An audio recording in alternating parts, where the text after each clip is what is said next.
ஐ ஜாலியே Sunday class முடிஞ்சிட்டே. அது ஜாலியா உனக்கு? எனக்கு வந்து டியூஷன் டைம் ஆச்சுனா சீக்கிரம் டியூஷன் போகணும். இங்க அத பாக்கணும் டிஸ்கஷன் பண்ணிடலாம். என்ன எக்ஸாம் படிச்சிட்டீங்களா? நேத்து ரெண்டா டைம் டேபிள் சொன்னாங்க. இன்னும் ஒரு மாசம் இருக்குல்ல. அதுக்கு என்னன்னா இப்ப இருந்தே படிச்சாதானே எக்ஸாம் அப்ப படி கரெக்டா இருக்கும். இன்னைக்கு படிச்சு நீ வந்து நான் ரெண்டா ஈஸியா இருக்கு. அது எப்படினா?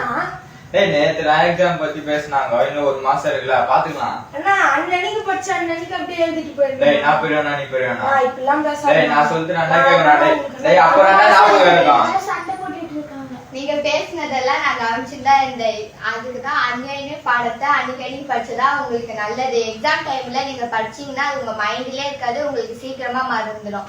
அதுதான் வசனத்துல போட்டப்பட்டு இருக்கு. மதியனுடைய வழி அவருக்கு நான் செம்மையா இருக்கிறது, ஆலோசனைக்கு செவி கொடுக்கிறவனோ நானும் உள்ளவன். நீதிமொழி